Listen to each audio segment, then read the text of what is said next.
Durante uma live do Análises Renais, o Renan Santos falou sobre os influenciadores que estão flertando com o bolsonarismo em 2025. A cirurgia, né, que o Bolsonaro fez agora no último domingo, ela não foi fácil, tá?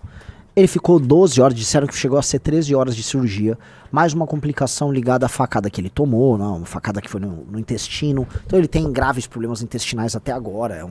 Enfim, acho que é um cara que não conseguiu recuperar o modo de vida dele faz tempo. Ele vive com a barriga muito inchada. E aí, assim, vocês sabem que eu não gosto do Bolsonaro, vocês sabem o que o bolsonarismo já fez na minha família, vocês sabem que o bolsonarismo representa pro Brasil, vocês sabem de tudo. Dito isso, eu não desejo pro cara sofrimento, nem nada disso. Simplesmente não desejo, não tô aqui pra cumprir esse papel, tá? Eu tô aqui tentando entender a reação que existe, né, ao pós-Bolsonaro. Por que eu digo isso? Porque a gente anda conversando com algumas figuras, e vocês sabem bem disso, do campo da direita, inclusive pessoas que eram nem Lula nem Bolsonaro, e que viraram bolsonaristas agora nessa reta final. E eu tô falando sério, né, teve aí uma discussão do Bisotto, gravou um vídeo falando do Wilker Leão. O Wilker Leão respondeu no tweet jogando no MBL. E o Wilker é um cara que ele não era bolsonarista, só que agora ele vai abraçar ali o bolsonarismo. Ele fez, se não me engano, uma collab lá com a Bia Kicis, né? E é isso. Você fala, mas por que se essas pessoas não eram bolsonaristas, elas estão virando bolsonaristas agora numa espécie de reta final do Bolsonaro? Reta final porque o Bolsonaro não é que ele vai morrer, não é nada disso, nem desejo. A reta final dele como líder único nesse campo da direita, e a direita ela vai se fragmentar em várias coisas. E essa vai ser uma live interessante, isso, porque eu vou falar da fragmentação da direita dentro de um contexto muito similar ao dos evangélicos, tá? E vou falar de legendários hoje, o Arthur tem até um vídeo sobre isso. A gente vai se debruçar muito sobre esses temas aqui, tá? Não só nessa live, mas o MBL, a Valete, nessas próximas dias e semanas. Vocês vão ver no nosso universo a gente fala muito desse tipo de assunto. Então tá acontecendo, né? Você vai pegar, vamos por exemplo, jornalistas que nunca foram favoráveis ao Bolsonaro, que eram críticos ao Bolsonaro e que se tornaram bolsonaristas. O Cláudio Dantas eu vi outro dia. O Cláudio Dantas hoje ele é um jornalista da bolha do Bolsonaro, né? E outro dia tava fazendo insinuações lá do MBL, piadinhas do MBL lá no Twitter. Tudo bem, assim, é a vida dele, não vou ficar aqui julgando, mas assim, muitas pessoas estão nessa reta final virando bolsonaristas. E por quê? Né? Por que isso está acontecendo? Né? Conversando com bolsonaristas e com oportunistas, né, algumas dessas pessoas que, né, estão virando bolsonaristas de conveniência, conversando com eles. Eles explicaram, Renan, o Bolsonaro acabou, eu odeio o Bolsonaro. E sério, eu odeio o Bolsonaro, discordo de muitas coisas que o Bolsonaro fez. Dito isso, por que eu vou ficar com uma rejeição do público do Bolsonaro, do leitor do Bolsonaro, agora na reta final, em que eu não ganho nada ajudando o Bolsonaro a cair, dado que ele vai cair? Vocês entendem o que eu tô falando, Riso? O raciocínio é o seguinte, eu não tenho nada a ganhar denunciando crimes que o Bolsonaro cometeu, ou comportamentos específicos do Bolsonaro, e eu só tô concordando porque ele vai cair mesmo, então ele vai, né, sumir, vai sobrar um bolsonarismo, vai sobrar uma memória afetiva nesse público antipetista sobre o Bolsonaro, de alguma maneira, e eu não quero, assim, eu não ganho nada, né, eu perco muito ficando com essa rejeição, tá? E eu ganho muito pouco ficando com essa rejeição. Então, vou dar um exemplo. Este é o raciocínio inteiro do Partido Novo. O Partido Novo, ele se construiu agora como estratégia para 2026 baseado exclusivamente nisso. Eles acham que eles não têm absolutamente nada ou muito pouco a ganhar batendo no Bolsonaro, mas eles têm muito a perder. Então, ora, muito simples. Então vamos apenas ficar quieto e compra uma pauta, por exemplo, pauta da anistia. Nem parece que é uma pauta do Bolsonaro e para o Bolsonaro, parece que é uma pauta humanitária. Então você compra certas agendas que você não parece que está defendendo diretamente o Bolsonaro, mas atende ao interesse dele, porque no fundo a anistia é para incluir o Bolsonaro lá e ele se tornar elegível, mesmo ele sabendo, gente, olha só, o Bolsonaro vai ser preso mesmo, então meio que não adianta ficar com essa história de anistia que ele tá lascado, então todo mundo ali, hoje em dia, tá fazendo este cálculo político, tá? É um cálculo simples, direto, e que eles consideram que a posição que o MBL tem é uma posição, para eles, suicida. É uma posição que é como se você fosse um crocodilo, um bombardino crocodilo, voando sem ter a bomba pra jogar. Aí aparece o tum-tum-tum, o Sahur e te bate. Entendeu? É uma posição estúpida, eles consideram, tá? Uma posição que realmente ela cobra um preço muito grande e... enfim, né? Ela é uma posição idiota. E assim, é isso que eu ouvi. E eu sei disso. Outro dia eu tava muito chateado, eu coloquei aqui, eu até postei no Twitter, olha, a quantidade de pessoas que nessa reta final a gente vai descobrindo que nunca tiveram valor nenhum, e elas estão aí só pelo cálculo, é enorme. E é verdade, né? E muita gente ficou querendo falar, de quem você tá falando? De quem você tá falando? Cara, façam assim, né? É só vocês fazerem um cálculo, né? É natural que, assim, vocês entendam. Aí eu fui tentar entender o fenômeno, porque eu já sabia que esse fenômeno acontecia, mas esse é um fenômeno que tá cada vez mais generalizado. Os caras estão vendo assim, o Bolsonaro tá caindo, as pessoas tendem a ter empatia por quem tá caindo. Então, vai haver um fenômeno meio que empático ao Bolsonaro nessa queda, e você, simplesmente agora, no momento que o Bolsonaro cai, você se firma como alguém que, né, tava com ele e leva esse rescaldo de autorização bolsonarista.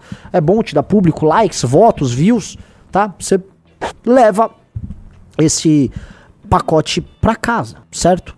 Para o MBL, porém, a gente não vai alterar nossa posição.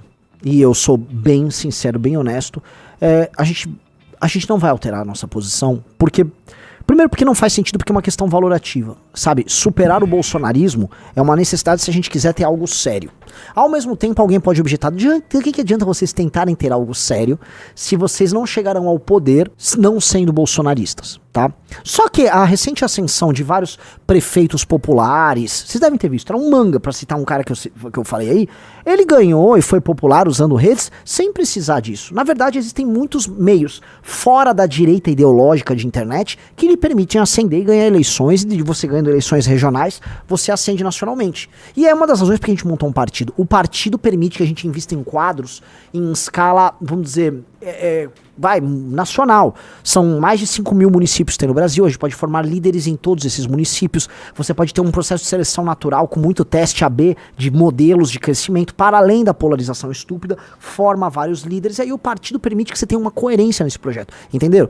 Então, a gente acredita assim que esse sacrifício que a gente faz agora significa que a gente firma uma posição com uma determinada geração, ou seja, existe uma geração, gente, millennial pra baixo, que, tirando aqueles caras que estão sendo enganados em igrejas e que acabam gostando do Nicolas por conta disso, tirando esses caras, essa galera não gosta do bolsonarismo. E assim, estatísticas eleitorais de aprovação mostram assim, que o Bolsonaro saiu muito mal aprovado com um público de 25 anos pra baixo, 30 anos pra baixo. E essas pessoas crescem, tá? E as pessoas mais velhas estão lá, né, desproporcionalmente bolsonaristas, caindo nessas conversas mole. Então, eu acho, tá? Eu acho que vocês vão entender aqui, que pra gente vale firmar a posição e vale um processo de negação total e completo ao bolsonarismo como fórmula. Porque o bolsonarismo como fórmula é uma fórmula esgotada. Agora, estou entendendo a estratégia que tá todo mundo ali adotando, né? É uma estratégia que nos deixa praticamente sozinhos nesse campo. Que é a estratégia de, agora não tem nada a perder, o cara já tá todo cagado, vai ser preso mesmo, ninguém liga, tá? Ninguém dá bola, então só pega, né, segura na mão de Deus e vai, né? Deixa aí o Bolsonaro na ladeira, a gente vai junto e a vida vai seguir. Então vocês entendem a posição que a gente tem aqui pelo MBL, tá? Ela não será igual a desse campo da direita. Na verdade, a direita tem um elemento novo, que eu acho que... Aí vou entrar aqui onde vocês vão entender boa parte do que a gente está fazendo. Existe um novo instrumento de persuasão que não havia quando surgiu a direita na internet no Brasil. Esse instrumento de persuasão chama-se partidos políticos com fundo partidário eleitoral recheado. E olha eu entrando na discussão dessas polêmicas aí. Sim, a grande novidade foi que a partir, não da eleição de 18, que o Bolsonaro ganhou pelo PSL, e as pessoas entraram na PSL simplesmente com os likes do Bolsonaro. A novidade foi que a partir de 2022, nem tanto a partir de 2020 na eleição municipal, mas a partir de 2022, a gente passou a ter um investimento muito pesado do PL e de alguns partidos satélites ali, agora você terá do Partido Novo também, que vai ter fundo disponível, em candidatos de direita. E aí você criou uma espécie de uma indústria de formação de quadros políticos que vai se utilizar dessa máquina e que você pega a voto do bolsonarismo seguindo uma certa escadinha. Então você, por exemplo, começa como um ativista, fazendo coisas que o MBL já fez várias vezes, assim, grava uns vídeos na rua, desse vídeo na rua você se gruda num bolsonarista do teu estado, aí você vai falar com o PL do teu estado, o PL vai te oferecer uma vaga de candidato, você concorre e seus sonhos, você começa às vezes como vereador, ou começa direto como deputado, cresce no ranqueamento interno, vira um deputado federal, e você criou uma máquina, tá? E aí a gente precisa entender o PL como a principal máquina disso, uma máquina de pegar essa galera, joga pra dentro, faz fundo partidário, ganha, com o fundo partidário você também vem o fundo eleitoral, você reinveste em novas candidaturas, e você cria uma espécie de um ciclo formador de lideranças de uma hipercompetição dentro da direita, tá? Tanto que eu falo, a gente tá formando um partido da missão, Nós não podemos incorrer nisso. Então, o Partido Missão, e eu já posso falar porque a gente encerrou agora as inscrições da Academia MBL, eu queria parabenizar os mais de 2.000 alunos que nós temos. Palmas de novo. Vocês vão ter que... Ó, eu tô aplaudindo agora, igual um orangotango, assim, né? Porque eu vou ter que... se preparem que vocês vão ter que trabalhar muito. Então, a parte de comemorar e tal, ela vai terminar agora, tá? Agora o pau vai torar. O lance nosso o que eu posso colocar pra vocês é, a gente vai formar e vai trabalhar com uma estratégia bem diferente dessa. A estratégia que a gente percebe que é a estratégia de direita hoje do Brasil é uma estratégia viciada, em que os candidatos são basicamente influencers toscos, com nenhum compromisso com nada, e eles são influencers toscos no conteúdo que eles produzem de rede social, e eles vão ser influencers toscos nos seus mandatos. Não à toa eu vi agora alguns dos maiores deles no Brasil, agora que tem mandatos de vereador, algumas verdadeiras excrescências em termos de mandato. E vocês podem pegar, assim, os mandatos dos bolsonaristas de 18 a 22 foram uma bosta. E como é que tá sendo o mandato dos bolsonaristas agora, da turma que entrou em 22 pra cá? Uma bosta também. Me falem assim, peguem o maior deles, o Nicolas. O que tem de especial no mandato do Nicolas? Tirando algumas lacradas. Tem nada. Botaram ele na comissão de educação, não saiu nada de lá. Não sai absolutamente nada de material político desses caras. São mandatos estéreis, né? Há uma esperança deles que certos mandatos midiáticos de prefeito gerem candidatos a governador. Então, por exemplo, pegaram um dos maiores idiotas do bolsonarismo, que é aquele Abílio. Aquele cara era, vamos dizer, idiota, acho que ele tem problema mental. E lá jogaram ele pra governador, acho que governador, prefeito de Cuiabá, ganhou o prefeito de Cuiabá. Não sei como é que estão as pessoas de Cuiabá no chat, mas disseram que ele está super popular, produzindo conteúdos à la manga. Por quê? Porque agora tem uma nova fórmula de ser popular sendo vereador. Então, vereadores começam a ficar extremamente populares. Prefeitos começam a ficar extremamente populares, fazem uma agenda barulhentinha ali e tal, mas eles não tocam os problemas naturais das pessoas, porque adivinha, descobriram que o eleitor municipal pouco liga pra pauta municipal. Se a pauta municipal vai rodando, mais ou menos, você vai mantendo a popularidade. Porque pouca coisa explica que um cara como o João Campos, ou o Manga, ou outros que são prefeitos digitais, eles tenham 70%, 80% de intenções de voto para prefeito. Galera, 70%, 80% tem uma distorção.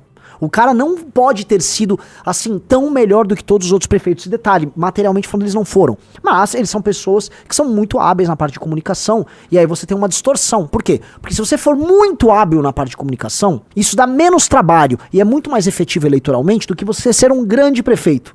Então, se você é muito bom na comunicação, você pega pequenas conquistas suas que materialmente para as pessoas não representam, vamos dizer, nada muito importante, e você transforma em coisas enormes, que era o João Campos comemorando que ele reformou uma praça ou que ele fez uma escadaria, né? Recife tô pra dizer que é um favelão também, uma cidade super favelizada, super pobre, e aí ficava o prefeito comemorando que ele fez uma escadaria na favela, enquanto o crime organizado dominava a favela. Aí ele dançava no topo lá com o Juliette, uma escadaria, uma porra de uma escadaria. O cara é um super prefeito com uma super aprovação com escadaria. Então, você tem uma nova fórmula, né, que ela saiu dos deputados federais, ela tá indo agora pros prefeitos eleitos, que é a forma de ser super popular, usando super videozinhos engraçados e tal, e aí você consegue ter ganhos de proporcionais, ou seja, aquela coisa que o Taleb fala, você tem uma assimetria, tá? Você tem uma convexidade, você tem um ganho, vamos dizer, desproporcionalmente grande, tá? Então o ganho é desproporcionalmente maior, tá? Com isso do que com outras iniciativas. Naturalmente, conforme outros prefeitos, na verdade todos os prefeitos vão fazer, e governadores também,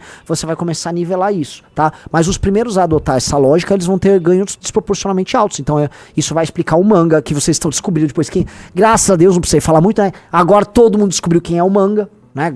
E é disso pra baixo, tá? Calma que é disso pra baixo. João Campos, espero que um dia a população de Recife descubra, ó, viram aí, ó, Recife é a 6ª cidade mais favelizada do Brasil, tá? Com praticamente 1/4 da sua população vivendo em aglomerados subnormais em relação ao total de domicílios ocupados, vulgo favela.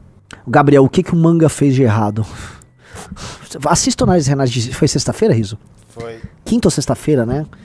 Recomendo que você assista e você veja ali, né, o escândalo de corrupção e a reação do prefeitão a isso, tá? Gostou dessa análise? Assista o Análises Renais de segunda a sexta no canal do MBL Live TV às 15 horas. Para mais cortes como esse, se inscreva no Pela Missão.